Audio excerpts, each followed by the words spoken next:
So, when was the last time that Harry and Meghan, the Duke and Duchess of Hypocrisy, actually saw their invisible children? I'm trying to put together a timeline on this, and honestly, folks, it's all just baffling. Earlier this month in New York, Meghan claimed that being a mom is the most important thing in my entire life. That's what she said. I mean, seriously? All right, so considering the importance that Meghan claims she places on parenting, and also the way she and Harry have criticized their own parents, why is she abandoning her kids again? After their short trip to New York, Meghan and Harry just had to take another vacation all on their own, and they attended the summit alone as well. And that was right after the trip to Portugal and Invictus, which they also went to alone. Last year, they spent 3 solid weeks without their kids when the late Queen passed away. Honestly, I remember being a mother to young kids, and I could not have been able to function for 3 whole weeks without having my kids with me. From what I can tell, the best case scenario is they have the weirdest relationship with those kids. Now, I'm not convinced the kids exist, but anyway, I'm not trying to say that Harry and Meghan don't love their invisible children, because, we can love people we don't see all the time. But still, parents have a different kind of love for their children. Normal parents cannot stand to be away from them.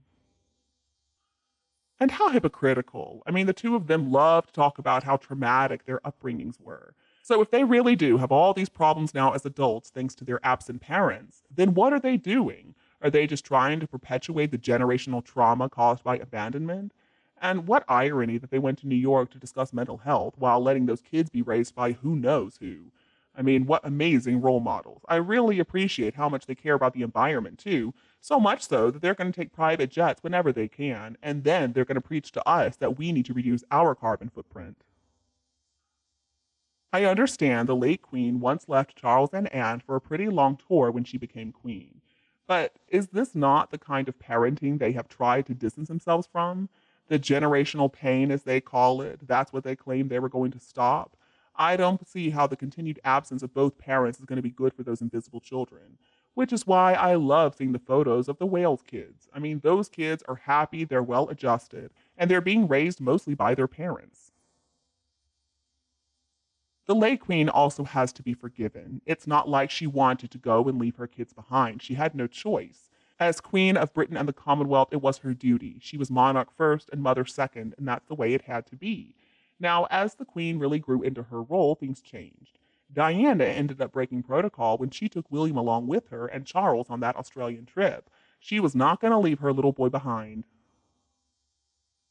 But it seems like Harry and Meghan leave their kids whenever they get the chance. They could have easily taken those children with them if they're real. The Invisibles are supposedly not of school age yet.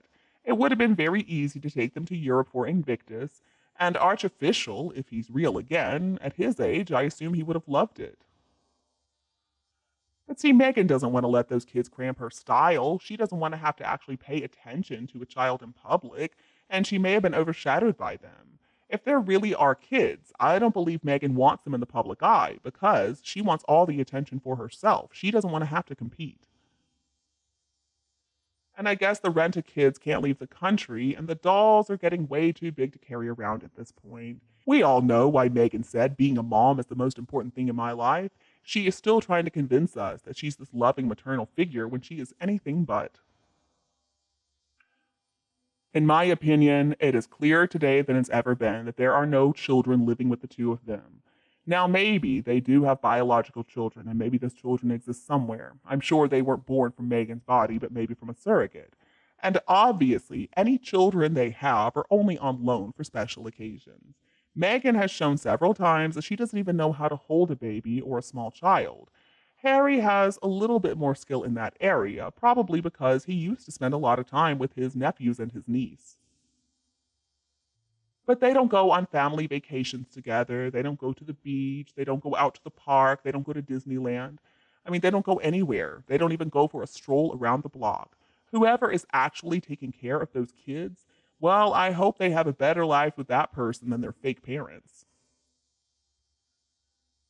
And I have also considered that maybe Megan wants to focus on trying to make all of us believe they are under threat for the sole purpose of laying the foundation for having kids die in some horrible accident. And I know that's a sick thing to even consider, but I don't believe there are any kids, so she's going to have to figure out some way out of this mess. In New York, Meghan showed again that she has no idea about what mental health issues really are. She knew enough to wear something to get attention for herself, that was for sure. I mean, what a weird outfit. It looked like she was wearing a straitjacket. Her hair was in her signature messy rat's nest bun with long sideburns, and she had so much makeup on. I mean, her makeup looked absolutely terrible. I absolutely do believe that she fired her makeup artist because I wouldn't pay anybody to make me look like that. And I'm sure she was so disappointed to see that there weren't any adoring crowds waiting for her as they lined up for Prince William earlier in New York. I'm sure though she just assumes it's because she's a woman of color. That's why people weren't lining up to see her like they were William. I'm guessing Harry came in for quite a beating too when they got home because he dared to speak without her permission and he even interrupted her. Ooh, she's not going to let that insult go unpunished. So, what could Harry have offered Meghan to appease her? Oh, I know. What about a luxury vacation? Instead of going back home to pretend to be parents, Harry and Meghan headed to the Caribbean on a private jet as always. They went to the island where billionaires go to get away from millionaires, and once again, without the invisible children. Now, if they were real, I'm sure those kids would have loved a trip to the beach. But again, it would be a little weird carrying dolls to an island. I mean, the dolls are probably not made to spend a lot of time in the sunshine and the salt water. I still can't get over how Megan believes we are all as dumb as she is, that we really believe all her lies and all her exaggerations, that we truly have fallen for this scam. Of course not. I mean, Megan, everybody can see right through you. It's time to give it up. It's going to be interesting to watch and see which way this deception is going to pan out. Perhaps the children do exist. I highly doubt it, but of course, I don't have any proof for sure that they don't exist.